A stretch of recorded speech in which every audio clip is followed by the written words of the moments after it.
The mailbox splintered under the force of the baseball bat, its wooden shards scattering like broken dreams across the lawn. I stood frozen, my heart pounding, as the jeering laughter of my neighbors echoed through the quiet Virginia suburb. By morning, the word faggot was spray-painted across my front door, a scarlet wound on the pale blue paint of my new home. My name is Caleb Monroe, 28, a graphic designer who thought moving to the quaint town of Willow Creek would be a fresh start. I come from Baltimore, a city that thrummed with life and acceptance, to this sleepy cul-de-sac with my partner, Ethan Carter, 29, a high school history teacher with a smile that could melt glaciers. We dreamed of a place to call ours white picket fence, a garden, maybe a dog. But Willow Creek had other plans. It started with whispers. The day we moved in, carrying boxes labeled Caleb and Ethan into the house, I caught Mrs. Hargrove, the neighborhood's self-appointed watchdog, staring from her porch, her lips pursed tighter than a lemon rind. By week 2, the whispers grew into pointed comments. "You boys roommates or something?" Mr. Delaney asked at the grocery store, his tone implying he already knew the answer and didn't like it. Ethan, ever the optimist, laughed it off, squeezing my hand. "Just smile, Caleb," he'd say. "They'll come around." They didn't. The mailbox was just the beginning. Our tires were slashed on a Tuesday. By Friday, someone had dumped a bag of trash on our porch, the stench of rotting food clinging to the air. Each act was a jab, testing how much we'd take before we broke. Ethan kept his chin up, but I saw the cracks in his optimism, how his shoulders slumped when he thought I wasn't looking. I wasn't raised to back down. Growing up black in a rough part of Baltimore, I'd learned to stand tall against slurs and fists. But this was different. This wasn't just about might, it was about us. About the life we were trying to build.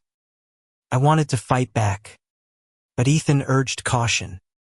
"We can't stoop to their level," he'd say, his blue eyes pleading. "We'll win them over with kindness." Kindness. I tried. We invited the neighbors to a barbecue, hoping burgers and beer might soften their edges. Only 2 showed up: Mrs. Patel, a quiet widow who brought homemade samosas, and Tim, a teenage kid who mumbled about liking Ethan's history class. The rest, they stayed behind their curtains, watching, judging.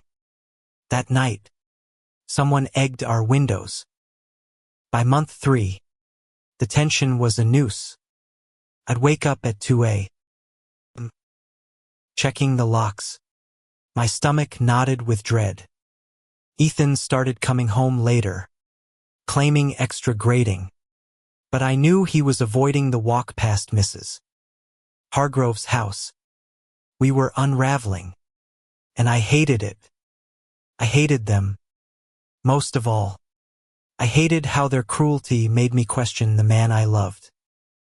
One night, over takeout pizza, I slammed my fist on the table. "We can't keep pretending this is okay, Ethan. They're trying to run us out." He looked at me, his face pale, and whispered, "What if they win?" That question lit a fire in me. I wasn't going to let them win. Not Mrs. Hargrove. Not the cowards who hid behind spray cans. Not this whole damn town. I didn't know how yet, but I swore I'd fight back. For Ethan. For us. For every couple like us who just wanted a home. The next morning, I found a flyer tucked under our doormat. It was for a town hall meeting. A chance to discuss community standards. Mrs. Hargrove's name was at the bottom, her looping signature a taunt. I crumpled the paper, my jaw tight. This was their next move, and I wasn't going to let it slide. I spent the day researching, digging into Willow Creek's history, its laws, its people.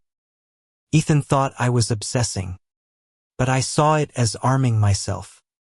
Knowledge was power, and I needed every ounce of it.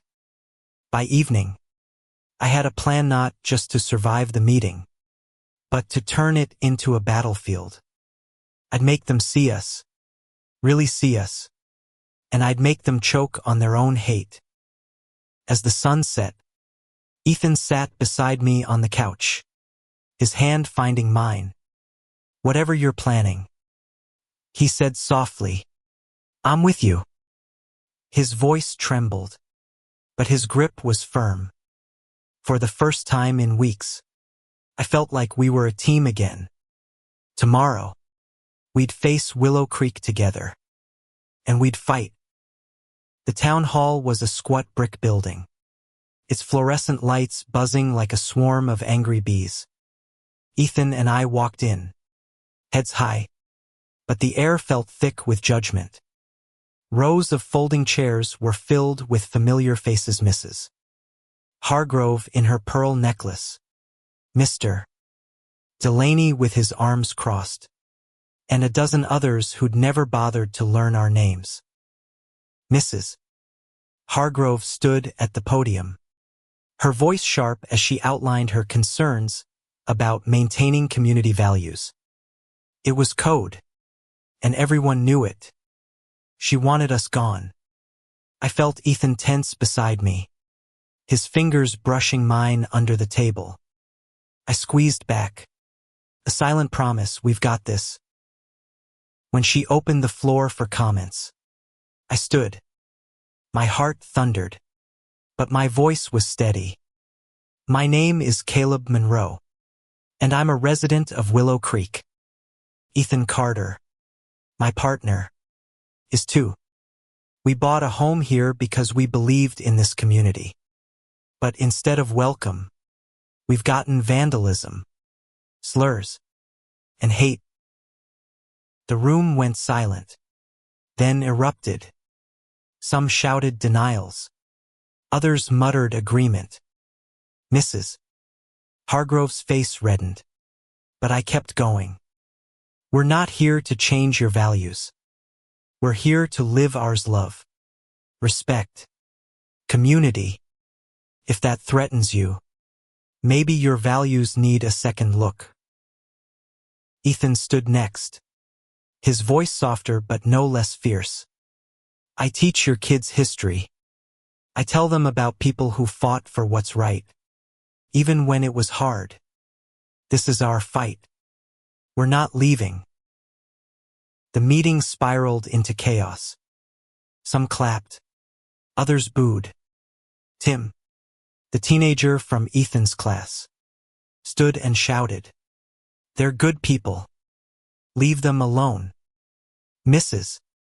Patel nodded from the back, her eyes kind, but the loudest voices were the cruel ones, demanding we fit in or get out. That night, we went home drained but unbroken. Ethan collapsed onto the couch, his head in his hands. "Did we make it worse?" he asked. I knelt beside him, lifting his chin. "We made them hear us. That's a start." The next day, the retaliation came swift and brutal. Our front lawn was torn up, tire tracks gouging the grass. A brick sailed through our kitchen window, glass shattering across the counter. Taped to it was a note, "Leave or else." Ethan stared at the mess, his face pale. "Caleb, what if this never stops?" I wanted to scream, to find whoever did this and make them pay. But I saw the fear in Ethan's eyes, and I knew anger alone wouldn't fix this. We needed allies, not enemies. I called Tim's mom, Susan, who'd been quietly supportive at the meeting. She came over with Tim, bringing coffee and an apology for the town's behavior. "Not everyone hears like that," she said. "Give us time." Susan's words gave me an idea. If we couldn't change the whole town, maybe we could start with a few. I proposed hosting a community event, not a barbecue, but something bigger, something that forced people to see us as humans, not threats. Ethan was skeptical but agreed. "What's the plan?" he asked, a spark of his old optimism returning. I spent the next week organizing a Willow Creek Stories night, a community event where residents could share personal stories about love, struggle, hope. I posted flyers, emailed local groups, even knocked on doors. Most slammed shut, but a few listened. Mrs. Patel offered her backyard. Tim volunteered to help with setup. Susan spread the word. As the event neared, the harassment didn't stop. Our car was keyed, and someone left a dead bird on our porch. Each act fueled my resolve. I wasn't just fighting for us anymore, I was fighting for every person who'd ever been made to feel less than. Ethan saw it too. One night, as we painted signs for the event, he kissed me, his lips soft but fierce. "I'm proud of you," he whispered. "No matter what happens." The morning of the event, I woke to a text from Tim, "Check your mailbox." My stomach dropped, expecting another attack. Instead, I found a stack of handwritten notes from kids in Ethan's class, thanking him for being a great teacher. One read, "You and Caleb are awesome. Don't let the haters win." I showed Ethan, and for the first time in weeks, he cried tears of relief, not pain. That night, we stood in Mrs. Patel's backyard, string lights twinkling above a small crowd. Not everyone came, but enough did. Tim shared a story about his own struggles with bullying. Mrs. Patel spoke about losing her husband and finding strength in community. Then it was my turn. I took a deep breath, Ethan's hand in mine, and began. I stood under the soft glow of string lights, my voice steady despite the knot in my chest. I grew up in a place where I was told I didn't belong. I began. Not because of who I loved, but because of my skin. I thought moving here would be different. But hate doesn't care about your address, it follows you unless you fight it. The crowd was small, maybe 20 people, but their eyes were on me. Ethan squeezed my hand, his warmth grounding me.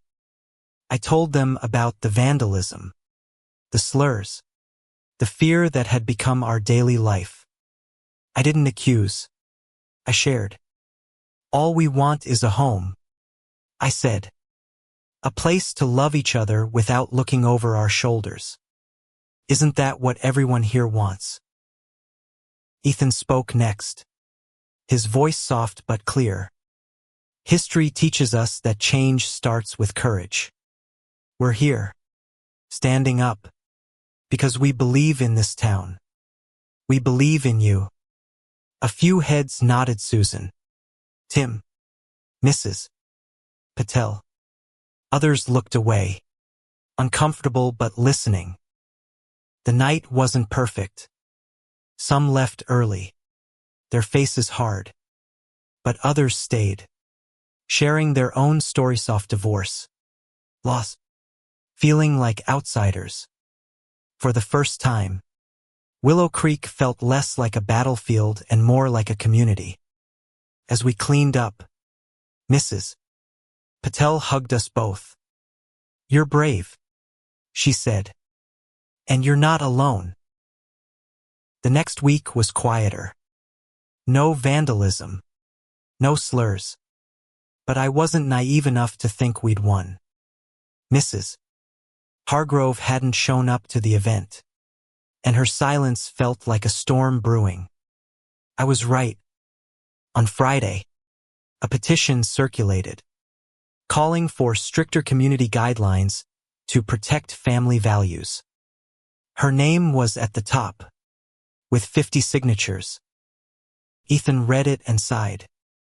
They're not giving up, are they? I shook my head. Neither are we. I contacted a local lawyer, Rachel Nguyen, who specialized in civil rights. She was a firecracker, barely 5 feet tall but with a presence that filled the room. Over coffee, she laid out our options. We could sue for harassment, citing the vandalism and threats, or we could keep building community support to drown out the hate. Suing might feel good, Rachel said, but it'll make enemies. Community support lasts longer. Ethan agreed, but I wasn't so sure. The brick through our window still haunted me.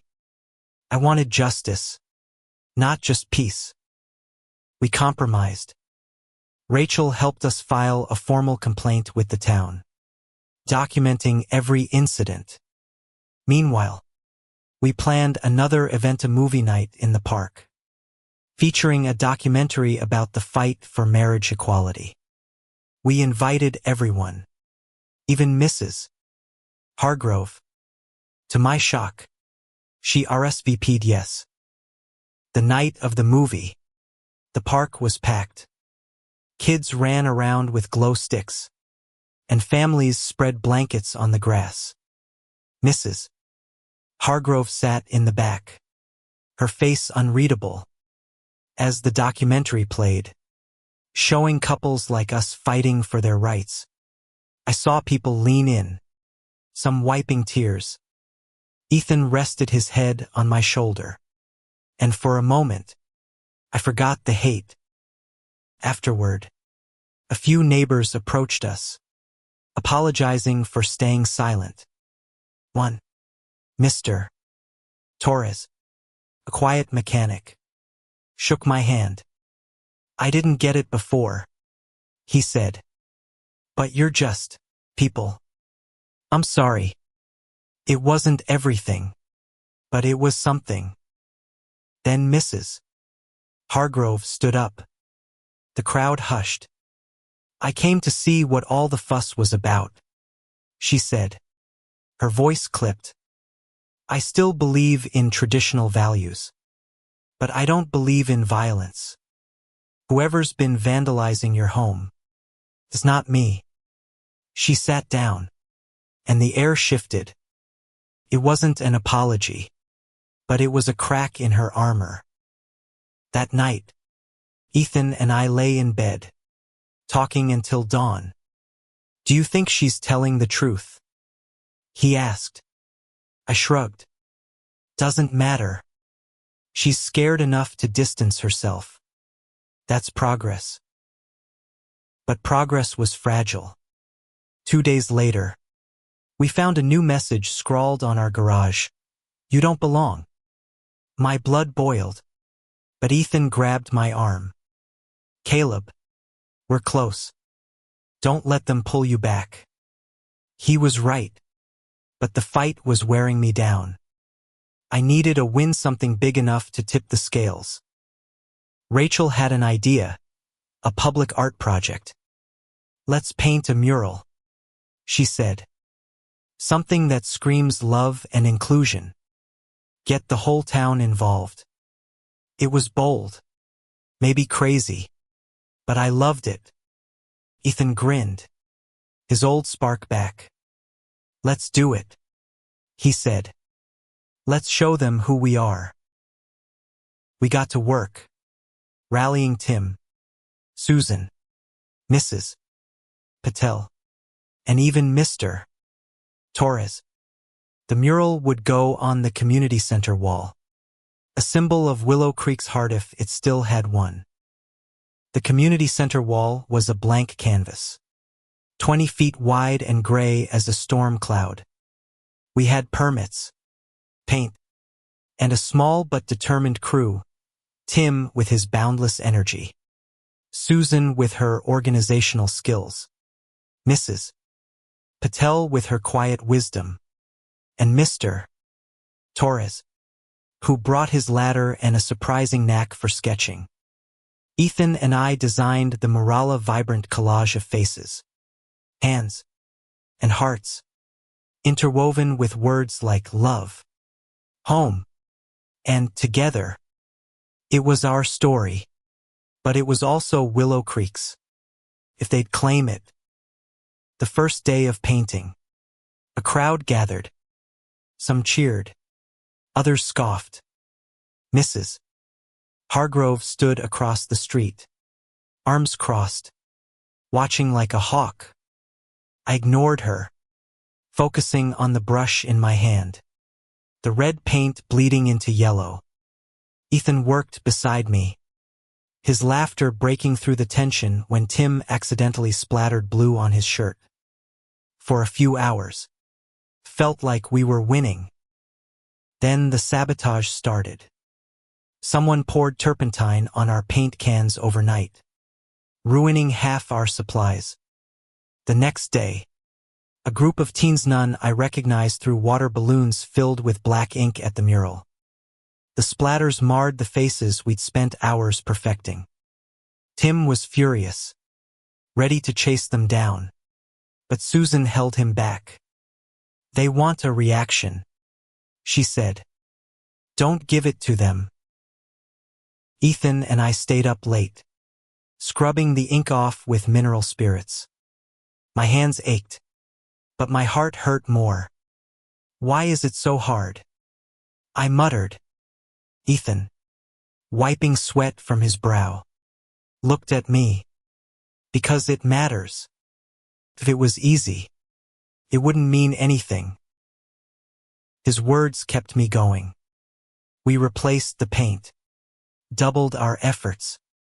More neighbors joined, some hesitant, others eager.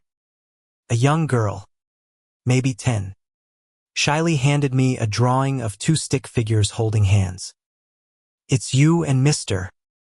Carter," she said, blushing. I taped it to the wall, my throat tight. By day 5, the mural was taking shape, a riot of color against the gray. But the harassment didn't stop. A rock cracked one of our ladders. Anonymous letters arrived, calling the mural an eyesore and us troublemakers. Rachel filed another complaint, but the police claimed they couldn't trace the culprits. I wasn't sure they were trying. One night, as we locked up the paint supplies, Ethan pulled me close. "I know you're angry," he said. "I am too. But look at what we're building. Not just the mural, the people. They're starting to see us." He was right. Mr. Torres brought his wife, who baked us cookies. Susan's book club showed up with brushes. Even the girl's mom, Ms. Larson, started coming daily, her quiet presence a steady support. But Mrs. Hargrove was still a shadow over us. She hadn't signed the latest petition, but she hadn't stopped it either. I caught her watching one afternoon, her expression softer than before. I took a chance. "Mrs.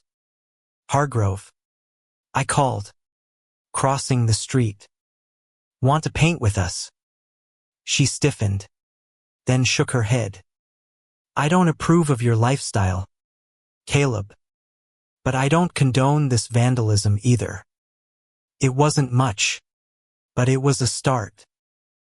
The mural's unveiling was set for Saturday. We invited the whole town, posting flyers and sending emails. The night before, Ethan and I sat on our porch, staring at the stars. "What if they hate it?" he asked. I kissed his forehead. "Then we'll know we tried." That's enough. Saturday dawned bright and clear. The community center was packed more people than I'd expected. Tim and Susan hung a banner, Willow Creek together. As we pulled the tarp off the mural, gasps rippled through the crowd. The faces we'd painted black, white, young, old, queer, straight glowed under the sun. At the center, two hands clasped, one dark, one light, ours. People clapped. Some cried. Ms. Larson hugged her daughter, who beamed. Mr.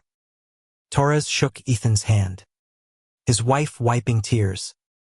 Even Mrs. Hargrove was there, silent but present. For a moment, I thought we'd done it, shattered the cruelty, built something new. Then I saw the graffiti. Someone had snuck in before dawn, scrawling "Fags Go Home" across the mural's heart. The crowd fell silent, the air heavy with shock. Ethan's hand trembled in mine. I wanted to scream, to tear the world apart. But Tim stepped forward, paintbrush in hand. "Let's fix it," he said, voice shaking but firm. Susan joined him, then Ms. Larson, then others.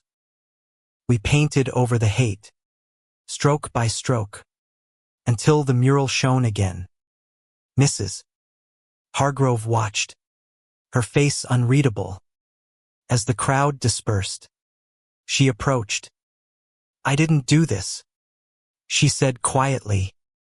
"But I didn't stop it either. I'm sorry." It was the first time she'd looked me in the eye. Mrs. Hargrove's apology hung in the air like a fragile thread, one I wasn't sure I trusted. But it was something, a crack in the wall of hate we'd been chipping at for months. Ethan and I walked home that night, our hands intertwined, the mural's vibrant colors still vivid in my mind. "Do you think she meant it?" Ethan asked, his voice soft. I shrugged. "Maybe. But words aren't enough. Not yet." The mural had changed things, but not everything. The vandalism stopped for a week. Then started Againa/tire here. A broken flower pot there. Smaller axe, but still sharp, like needles under the skin. I kept Rachel on speed dial, documenting every incident. She was pushing for a town ordinance against hate crimes. But progress was slow. Small towns move at their own pace. She warned, "Keep the pressure on." We did. Ethan and I started a weekly Willow Creek Stories series, moving it to the community center. Each week, someone new: Sharida veteran, a single mom, a trans teenager named Alex who'd been too scared to speak before.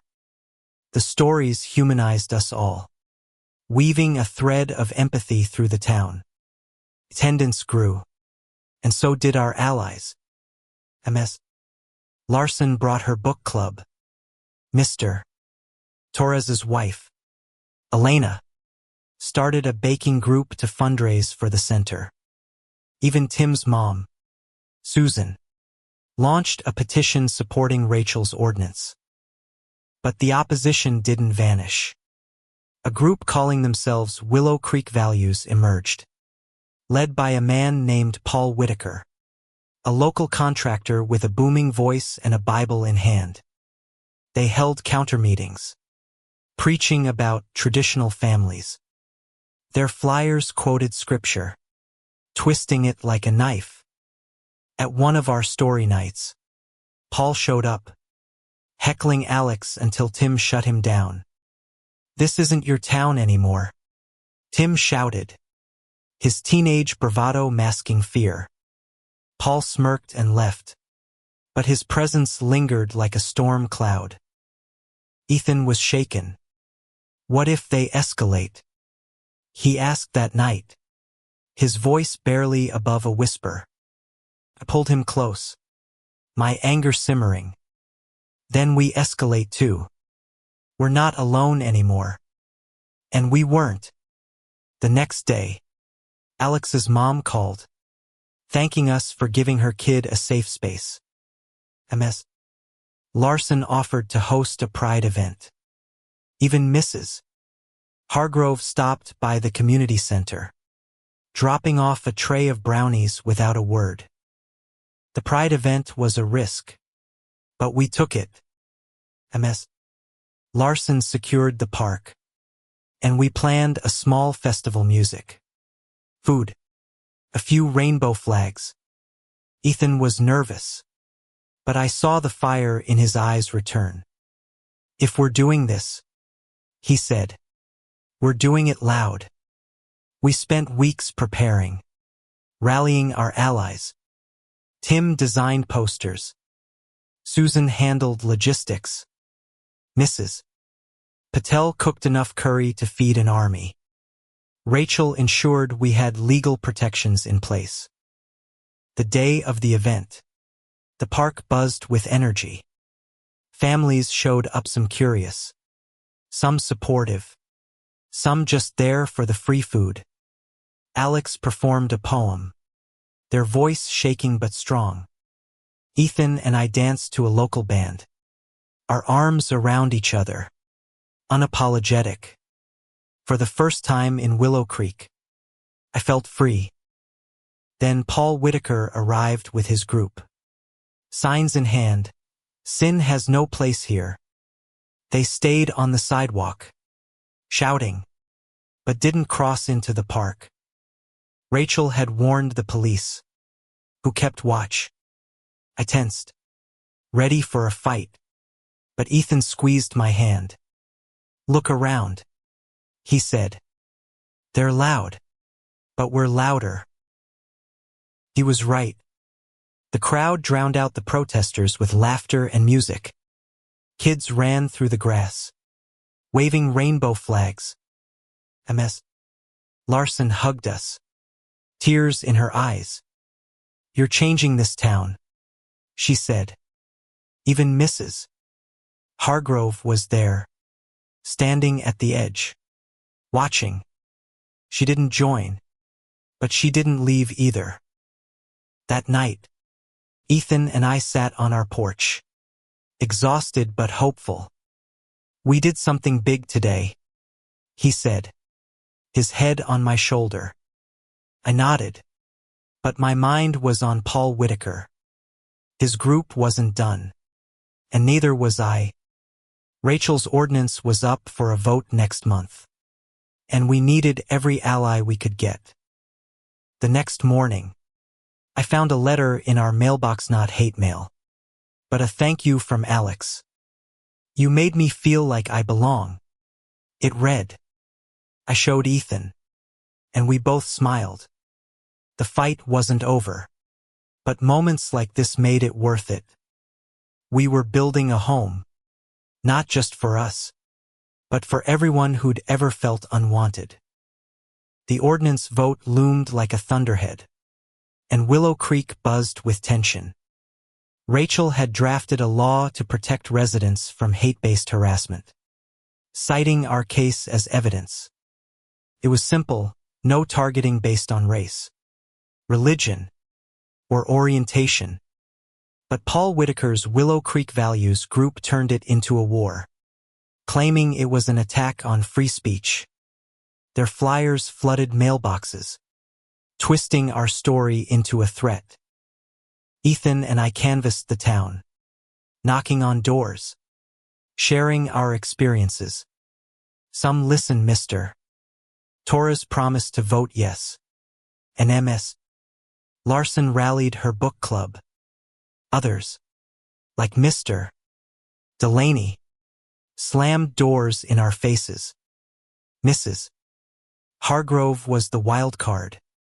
Since the Pride event, she'd been quieter, but she hadn't committed to supporting the ordinance. I caught her at the grocery store, her cart full of canned goods. Mrs. Hargrove, I said, this vote isn't just for us. It's for anyone who's ever been targeted. She looked away, but her voice was soft. I'll think about it. The night before the vote, we held a final story night. The community center was packed, standing room only. Alex spoke again, their voice stronger now, about finding courage in Willow Creek. Tim shared how helping us had made him rethink his own biases. Ethan went last, his words raw. I came here to teach history, he said. But I've learned more from this town about love, about fighting for what's right than I ever taught. The crowd applauded, and I saw Mrs. Hargrove in the back, her eyes glistening. She left before I could talk to her, but I felt a shift. Maybe, just maybe, we'd reached her. The vote was held in the town hall, the same room where we'd first faced Mrs. Hargrove's wrath. Ethan and I sat in the front, Rachel beside us, as residents spoke for and against the ordinance. Paul Whitaker was loud, quoting scripture and fear-mongering. But Susan countered, her voice steady, sharing how her son Tim had grown through knowing us. Ms. Larson spoke about her daughter's newfound confidence. Even Mr. Torres stood, his gruff voice breaking as he said, I was wrong about these boys. They're good for this town. When the votes were tallied, my heart stopped. The ordinance passed, 52-48. Cheers erupted. Ethan hugged me, tears streaming down his face. Rachel grinned, whispering, You did this. I looked for Mrs. Hargrove, but she was gone. Later, Susan told me she'd voted yes. It wasn't redemption, but it was something. The victory was sweet, but the backlash was immediate. Paul's group protested outside the community center, their signs uglier than ever. Our mailbox was smashed again, and a new slur appeared on our fence. Ethan was shaken, but I was done being scared. We won the vote, I told him. Now we hold the line. Rachel suggested a celebration to mark the Ordinancia community barbecue, open to all. We planned it for the park, inviting everyone, even Paul's group. Show them we're not afraid, Rachel said. Ethan agreed, though his eyes were wary. What if they ruin it? He asked. I kissed him. Then we'll rebuild. Again. The barbecue was a gamble. Families came, drawn by free food and music. Tim and Alex ran games for the kids. Mrs. Patel brought her famous samosas. Even Mr. Delaney showed up, though he kept his distance. Paul's group stayed on the sidelines, glaring but quiet. The police, now bound by the ordinance, kept them in check. As the sun set, Ethan and I danced under the stars, our neighbors clapping along. Mrs. Hargrove approached, her face softer than I'd ever seen. I don't understand your life, she said, but I see your heart. I was wrong to judge. It wasn't love, but it was respect. I nodded, unable to speak.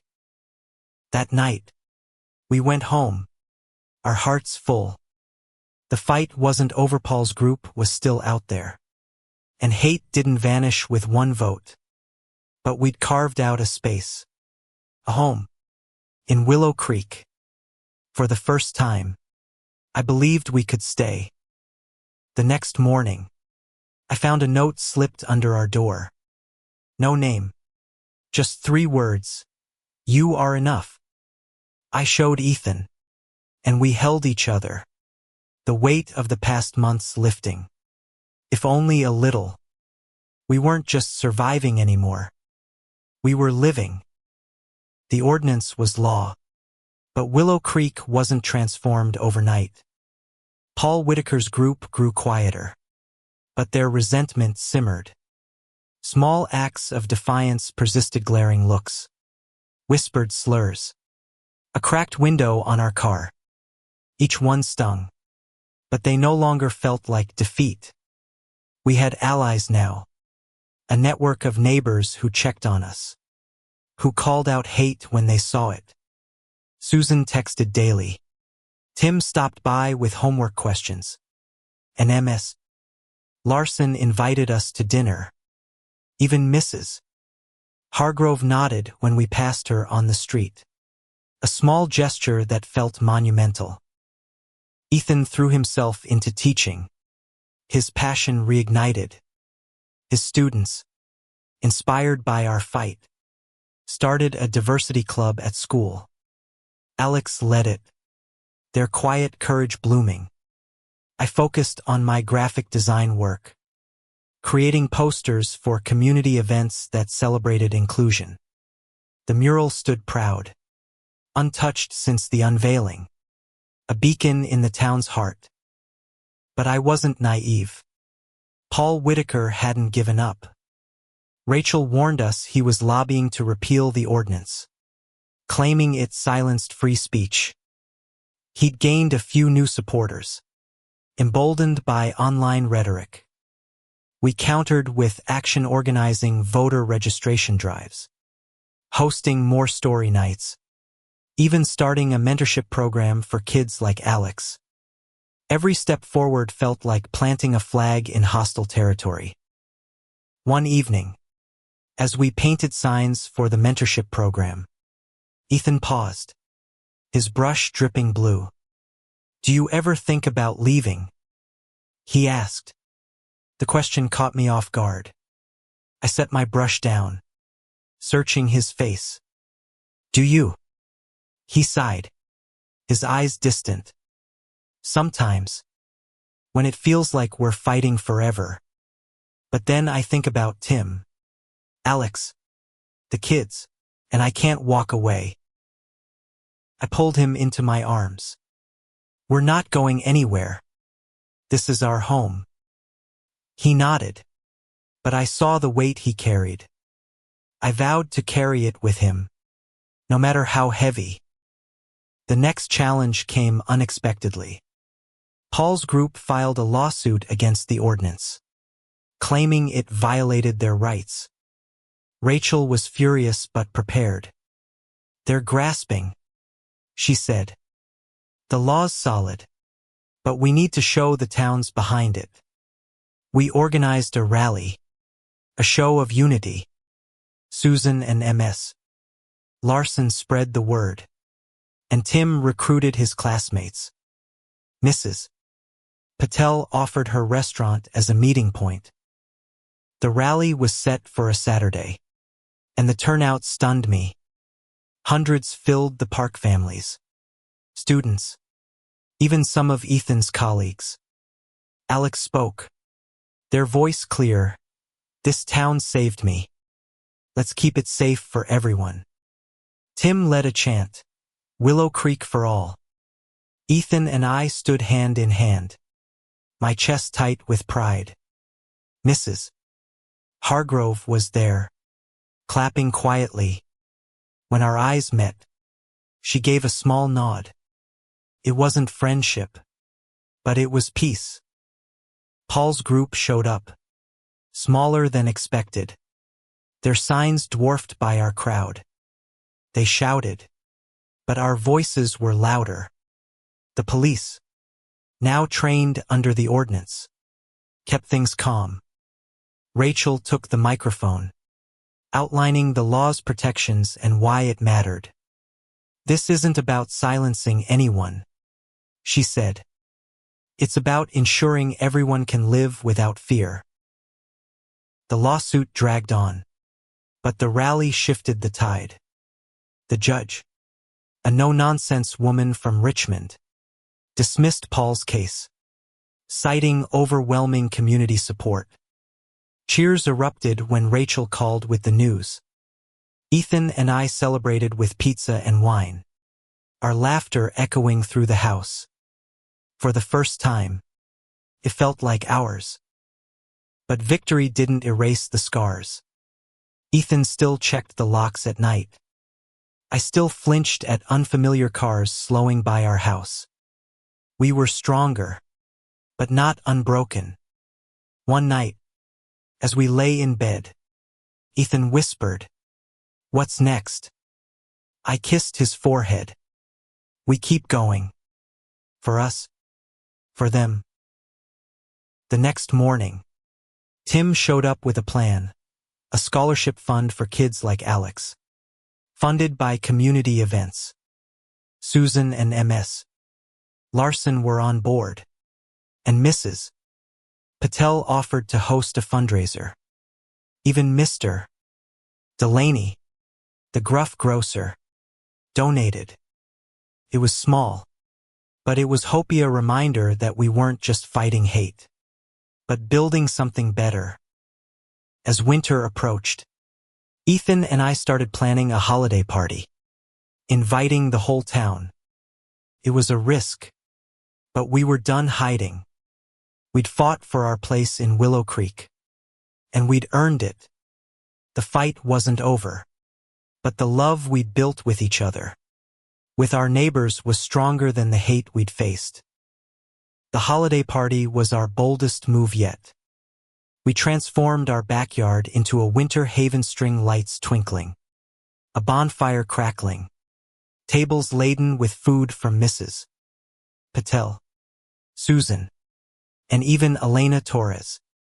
Ethan hung a banner, "Willow Creek welcomes all." I was nervous, but his smile steadied me. "This is our home," he said, squeezing my hand. "Let's share it." The turnout was beyond our dreams. Neighbors we'd never met brought desserts. Kids played in the snow, and Tim's Diversity Club ran a hot cocoa stand.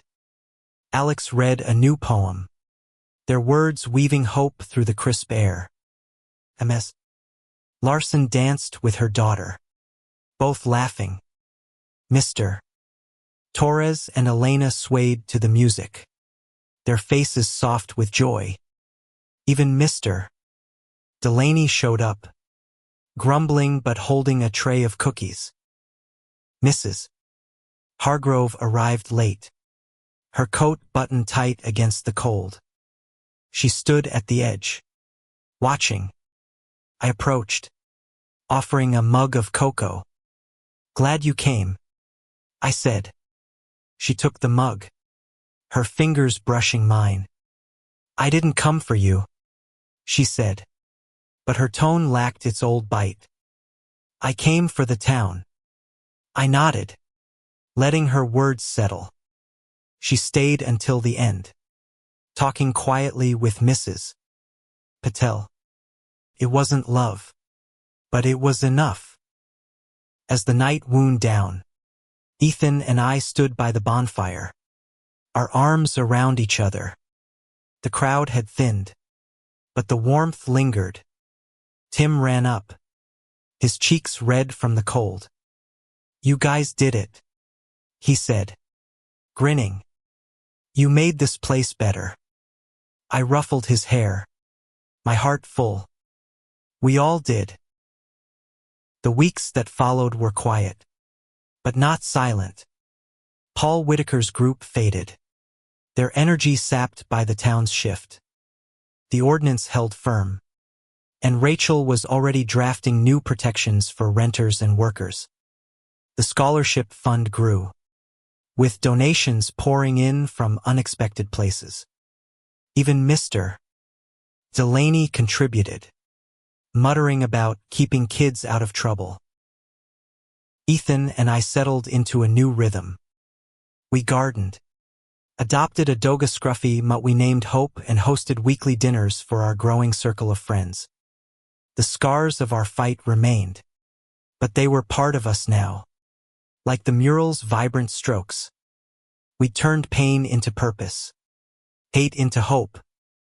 One spring morning, as we sipped coffee on our porch, a familiar figure approached. Mrs. Hargrove, carrying a small potted plant. "For your garden," she said, her voice gruff but kind. I took it, stunned. "Thank you," I said. She nodded, then turned to leave. Halfway down the path, she paused. "You're good neighbors," she said, not looking back. Then she was gone. Ethan laughed softly, his eyes bright. Did that just happen? I pulled him close, the plant's green leaves vivid against the morning light. "Yeah," I said. "It did." Willow Creek wasn't perfect. Hate still lingered in quiet corners, in whispered words.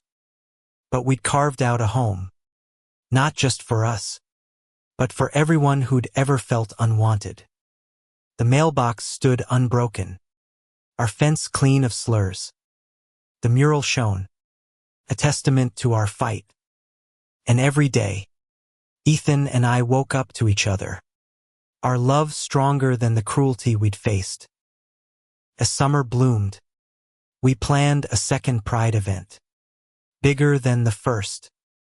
Tim and Alex were already designing banners, Susan organizing volunteers. Mrs. Patel promised a feast. Even Mrs. Hargrove offered her backyard, a quiet gesture of allyship. We'd fought back, not with fists but with hearts, and we'd shattered the cruelty that tried to break us. That night, as Ethan and I lay in bed, I traced the lines of his face, memorizing every curve. "We did it," I whispered. He smiled, his eyes reflecting the moonlight. "We're doing it," he corrected. "And we'll keep going." And we did. For us. For Willow Creek. For love.